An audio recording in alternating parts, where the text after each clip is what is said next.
একে তো শীতকাল, তার মধ্যে অযত্ন অবহেলায় গাছগুলো পড়েছিল অনেক দিন। আসলে কখন পানি দিতে হবে কখন দিতে হবে না এই জিনিসগুলো তো আসলে সবাই জানা নেই। যার কারণে আমার হাইব্রিড জবা গাছ, চেরি গাছ, এই যে মেয়ে ফুলের গাছ, তাছাড়া আরও অনেকগুলো গাছ আসলে পাতা পড়ে গেছে। অর্কিড গাছের পাতা পড়ে গেছে, মারাও যেতে পারে, আই ডোন্ট নো। তো হচ্ছে এগুলোকে আবার আমার রিকভার করতে টাইম লাগবে। কিছু কিছু গাছের পাতা পড়েছে, আবার পাতা হচ্ছেও। তো থ্যাংক ইউ। যদিও এখনও ইউজ করা হয়নি, বাট আমি ২টা নতুন স্কিন কেয়ার প্রোডাক্ট পারচেস করেছি।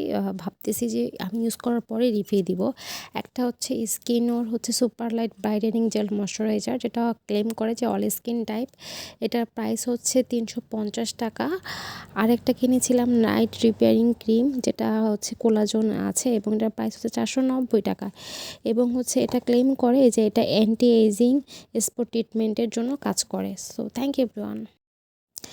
সিরামের এক্সপিরিয়েন্স আমার খুবই বাজে। আমার কাছে মনে হয় যে সিরাম জিনিসটা আসলেই খুব একটা দরকার আছে কিনা জানি না, নাকি এটা ওভার হাইপ, যে ইনফ্লুয়েন্সার বা যারা মেকআপ আর্টিস্ট আছে বা স্কিন কেয়ার স্পেশালিস্ট, এরা প্রোডাক্টের আসলে মার্কেটিংয়ের জন্য এভাবে আমাদের কাছে বিভিন্ন প্রোডাক্ট রিভিউ করে। আমি ইনিওর এই সিরামটা অনেক দিন ইউজ করলাম, আমি কোনো উপকার পাই নাই।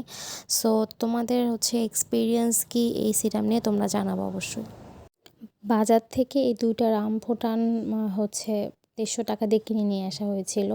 ১৪০০ টাকা কেজি রামভুটান। এটা আসলে আমার মনে হয় না গরিব মধ্যবিত্তদের নাগালের মধ্যে আছে। এর আগে আমি যখন রামভুটান খেয়েছিলাম, এটার এক্সপিরিয়েন্স খুবই ভালো ছিল, খুবই মজা ছিল। বাট এবার যখন আমার রামভুটানটা নিয়ে আসলো, আমার কেন জানি দেখি খুব একটা ভালো লাগেনি।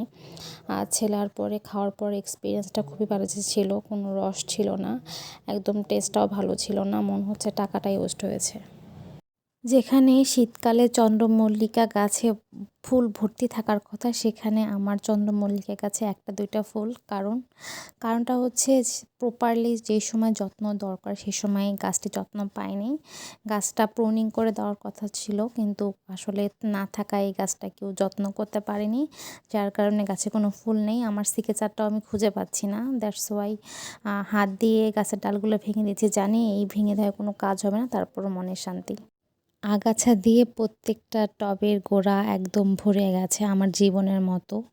আমার জীবনেও আসলে আগাছা দিয়ে ভরে গেছে, কিন্তু পার্থক্য হচ্ছে এই গাছের টবের আগাছা পরিষ্কার করার জন্য, ময়লা পরিষ্কার করার জন্য তো আমি আছি, কিন্তু আসলে আমার জীবনের ময়লা পরিষ্কার করা, আগাছা পরিষ্কার করার জন্য আসলেই কেউ নেই। বর্তমানে অনেক বেশি একা ফিল করছি। আল্লাহ সবাইকে আমাদের হেফাজত করুক, সকল সমস্যা থেকে দূরে রাখুক, আমিন। সবজি চাষ করার ইচ্ছা থাকলে আসলে জায়গা খুব একটা ম্যাটার করে না। আপনার ছোট জায়গায়, অল্প জায়গায় বিনা খরচেও অনেক কিছু করা যায়, এটাই তার প্রমাণ। এই যে দেখতেছেন ছাদের মধ্যে ছোট্ট ২টা বস্তার মধ্যে মাটি ফেলে জাস্ট ওইখানে টমেটো গাছ লাগানো হয়েছিল। কত টমেটো ধরেছে, সারা বছর টমেটো খেয়েছে, এখনও একদম শেষ সিজনেও গাছে অঝরে টমেটো ঝরে আছে। তো হ্যালো এভরিওয়ান, আসসালামু আলাইকুম। তোমরা প্লিজ আমার চ্যানেলটা সাবস্ক্রাইব করে দিও, লাইক কমেন্ট করে দিও, পাশেই থেকো। Thank you. অনেক দিন যখন বাড়িতে ছিলাম না, এই হাইড্রেনজিয়া গাছটা নিয়ে অনেক টেনশনে ছিলাম যে আসলে গাছটা বাঁচবে কি বাঁচবে না, কারণ এই গাছটা যে যত্নটা প্রয়োজন সেটা কি আম্মু দিতে পারবে কি পারবে না। বাট এসে দেখি মাশাল্লাহ গাছটা বেঁচে আছে, এবং প্রত্যেকটা ডালে ডালে অনেক অনেক কলি এসেছে। আমি তো দেখে অনেক হ্যাপি। ইনফ্যাক্ট যে গাছগুলো আমি চারা করতে রেখে গিয়েছিলাম, এগুলো চারা হয়েছে পারফেক্টলি, এবং ওই চারাগুলোর মধ্যেও কলি এসেছে। আমি তো দেখে পুরাই অবাক। যাই হোক, মাশাল্লাহ, আলহামদুলিল্লাহ। তো হ্যালো এভরিওয়ান, তোমরা প্লিজ আমার চ্যানেলটা সাবস্ক্রাইব করে দিবা, লাইক কমেন্ট করে দিবা, পাশেই থাকবে।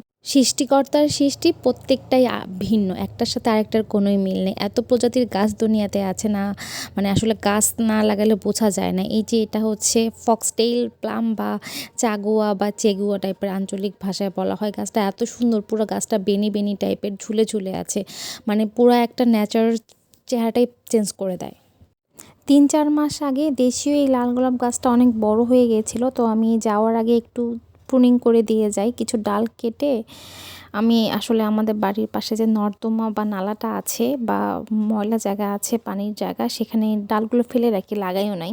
৩-৪ মাস পরে বাড়িতে এসে দেখি সেই জায়গায়ও গোলাপ গাছটা হয়ে গেছে, এবং গোলাপ ফুল ফুটেছে, অনেকগুলো কলি এসেছে মাশাল্লাহ। আমি তো পুরো অবাক হয়ে গেছি। দেশি দেশিই হয় আসলে, হাইব্রিডের চারা করতে অনেক কষ্ট হয়, বা দেশি হ্যালো হ্যালো হ্যালো এভরিওয়ান, আসসালামু আলাইকুম। আমার কাছের মানুষজন, কী খবর তোমরা প্লিজ আমার চ্যানেলটা লাইক করবেন এবং সাবস্ক্রাইব করে দিবা, পাশেই থাকো নতুন নতুন ভিডিওর জন্য। এই যে আমার ক্রিসমাস ক্যালাঞ্চো, এই গাছটা অনেক বেশি সুন্দর, আমার তো অনেক বেশি পছন্দ। এটা হচ্ছে এই ফুলের সিজন, এখন পুরো হলুদ ফুলে গাছটা ভরে যাবে। এই ফুলের একটা বিশেষত্ব হচ্ছে এই গাছ থেকে হচ্ছে পাতাবাহার টাইপের, আবার ফুলও ফোটে এবং অনেক চারা হয় গোড়া থেকে, যেখানেই পড়বে সেইখানেই গাছ হয়। একবার লাগালে এই গাছ আপনার বাড়িতে পার্মানেন্টলি থাকবে।